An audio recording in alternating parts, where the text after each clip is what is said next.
அது வந்து ஒரு சுபர் வீடு. அப்போ பெரிய லெவலில் வந்து சனி கெட்டது பண்ண மாட்டார் இந்த இடத்துல.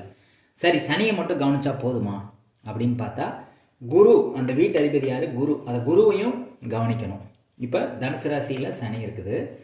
தனுசு ராசியினுடைய அதிபதி குரு வந்து மேசத்தில் இருக்காரு. மேசம் அப்படிங்கிறது செவ்வாயினுடைய வீடு. அப்போ குரு வந்து செவ்வாயினுடைய வீட்டில் இருக்கும்போது நட்பு வீடாக தான் குரு வந்து போய் உட்கார்றாரு. அப்போ குரு வந்து அந்த இடத்துல மேசராசியில் உட்கார்றது வந்து ஒரு நல்ல பலன்களை கொடுக்கக்கூடிய ஒரு அமைப்பு தான். அப்போ சனி வந்து இந்த இடத்துல இருக்கும்போது நல்ல அமைப்பு தான் அப்படிங்கிற மாதிரி தான் நம்ம எடுத்துக்கணும். சனி வந்து தனுசு ராசியில் இருந்து தனுசு ராசியினுடைய அதிபதி வந்து தன்னுடைய நட்பு வீட்டுக்கு போகிறதுனால சனி வந்து நட்பலன்களே கொடுப்பாரு அப்படின்னு மாதிரி எடுத்துக்கலாம். சனி நட்பலனை கொடுக்குறாரு அப்படின்னா அந்த பலனை தான் ராகு வந்து எடுத்து உள்வாங்கி செய்யும் அப்படிங்கிற மாதிரி நம்ம எடுத்துக்கலாம். ராகு உள்வாங்கி செய்யும் போது எந்த வீட்டு பலனை செய்யும் அப்படிங்கிறது ஒரு கால்குலேஷன் இருக்குது. அது எப்படி பண்ணும் அப்படின்னா, ராகு இருக்கக்கூடிய வீட்டு